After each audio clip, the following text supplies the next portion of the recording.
Everybody tells me I have camera. You do. that I have my. It must be an old thing because when I was younger, women never commented on my eyes. But now that I'm old and decrepit, oh, you have beautiful eyes. Now they do me no good. Well, my name is Jeffrey Clark. My friends called me, I've been called Joker since I was 19 and I joined the Navy. I got that name in boot camp because I was always assing off and causing trouble and commotion and, you know, creating general havoc. So I ended up getting it tattooed on my arm so I wouldn't forget. Oh, nice. That whenever I guess if I'm the Joker, then all I have to do is look down.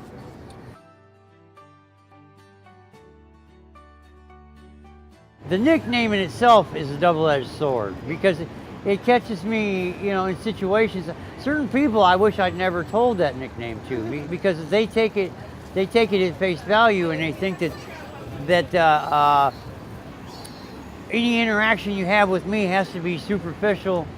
You know what I mean? And that's what they expect from me is conversation and superficiality. They don't think that anything I say is genuine or sincere. You know, they take that nickname to mean that I'm let's have fun 24/7 and nothing can be taken seriously. Where in heart I'm a very serious person. Actually, I'm very serious. You know, I'm very emotional, thin. Some people call it thin-skinned. You know, I don't take criticism well. You know, a lot of things the Joker should be able to do, I'm really not. You know, so it's kind of ironic. You know, that's kind of the double-edged sword part of it.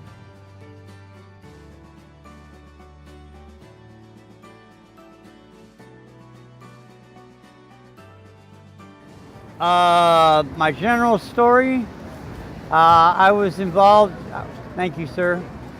I joined the Navy, and I was going to be a air traffic controller.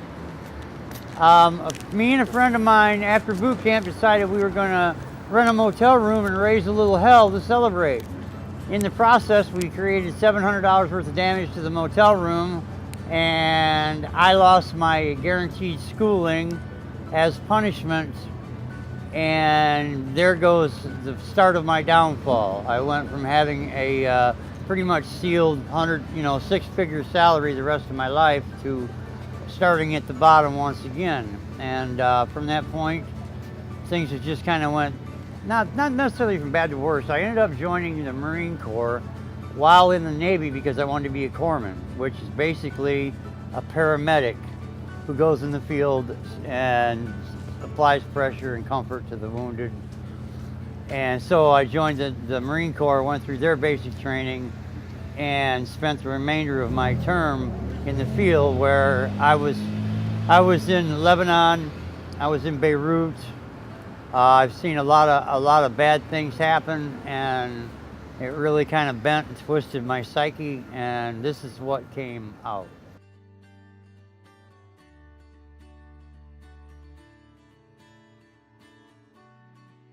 I fell and re-broke my pelvis last fall, and so I spent the whole winter in rehabilitation, inpatient rehabilitation.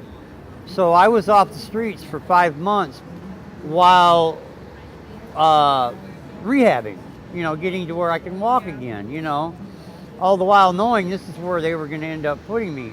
They're telling me different. They're telling me I'm going to go into transitional housing and so on and so forth. And the bottom line is my insurance wasn't going to cover that. Yeah. So 2 weeks prior to being released, I was told that I had nowhere to go. And here I am back. I was back on the streets this October. So I had a 6-month reprieve, but now I'm right back where I was.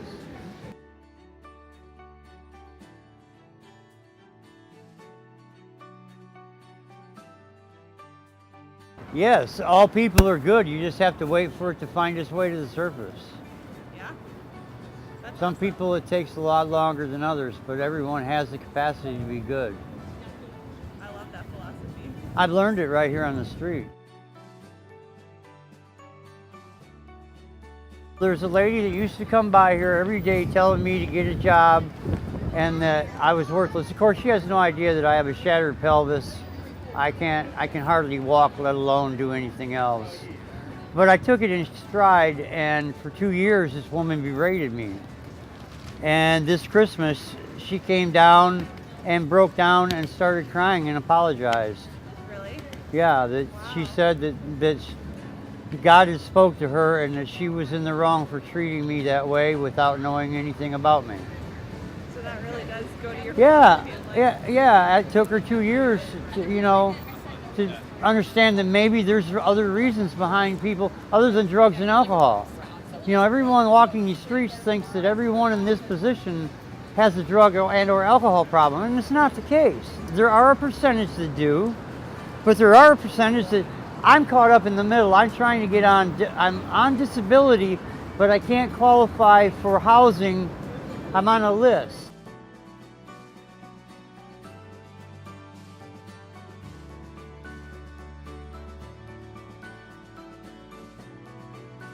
Misunderstood because people think I'm sitting here for reasons different than the truth. That would be how I misunderstood. People tend to believe the worst in people or think the worst without getting to know the truth. Homelessness itself is people like me. I am not sitting here wanting money from people. What I like from people is genuine conversation, eye contact, being thought of as an equal or as being worthy of a conversation other than, hey, how you doing? But most importantly, eye contact. Yeah.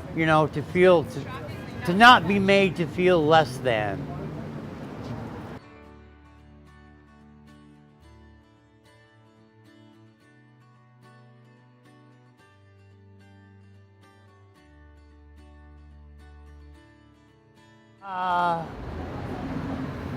By listening to them, I help, and genuinely listening. I mean, taking stock in what people have to say.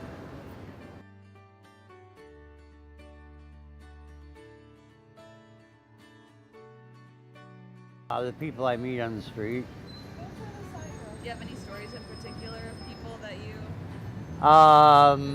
Yeah, I have a lot of stories. What's your favorite? All right, my man. Hayes Gray and underway. 41 years. All right. Fellow Navy man right there. I run into that a lot too. But back to the question repeat the question again. You were just going to tell a story about someone that you're most grateful or thankful for. Last week, a little old lady came by, pushing her cart, looking like so many other little old ladies in Chicago pushing their carts. And she stops and shakes my hand, and in her hand is a $10 bill. She hands me that. And then she asks me, is there anything I need? She goes, no, how about, is there anything you want?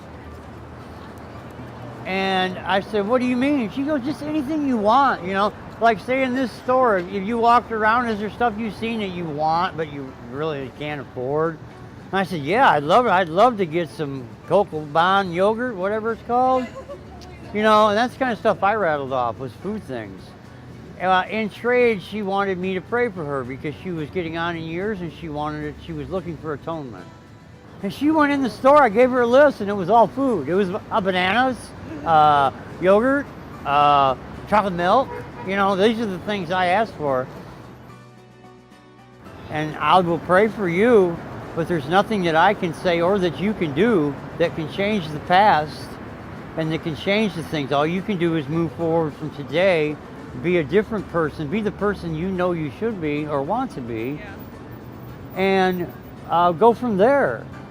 And she looked at me and she got tears in her eyes and she held my hand, and I think she dug what I said. She got what I meant, and she walked away a better person. I felt like I had truly helped somebody. Even though she was helping me, I think that I helped her, and that felt really good.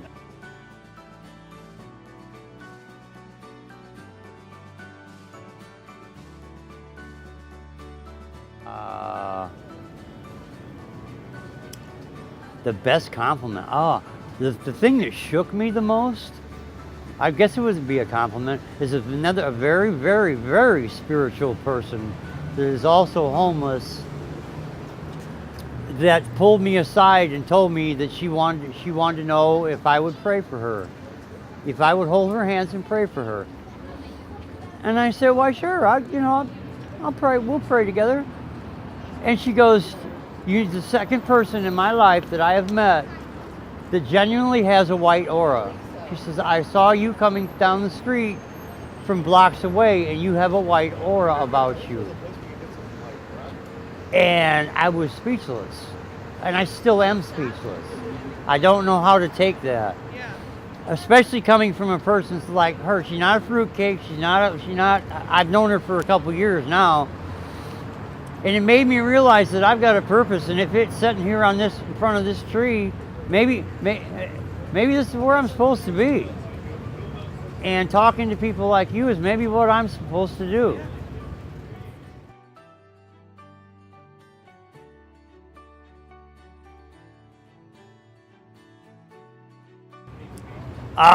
My favorite thing about myself, my sense of humor. I call you Joker. Yeah, right. But I can be a very serious person too. I'm pretty analytical. I'm pretty intelligent, and sometimes I overthink things. My downfall would be overthinking. But I don't know. That's a tough one. I mean, that I'm sincere, maybe, I guess, that what I say and do is just the truth. It's not a joke. Nothing is a put on or game.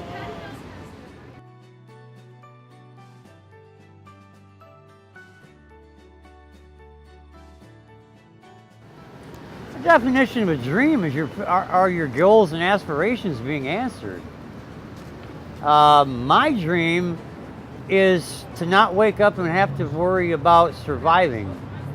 To be able to wake up and worry about enjoying yourself, not surviving.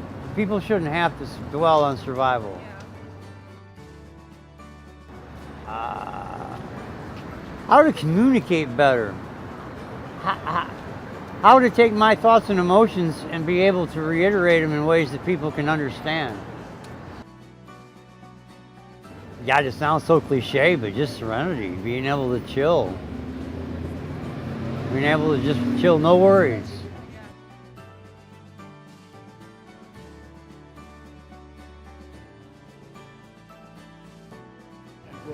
This conversation has probably changed, I know it's changed my day. It's given me a chance to do the things I just told you. Yeah. I've had intelligent conversation with some people that seem to really care about what I have to say. And that's nice, it's refreshing.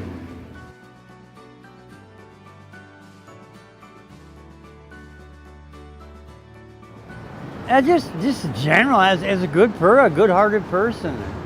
A genuine, you know what I mean? A genuinely good person. I don't have a hidden agenda.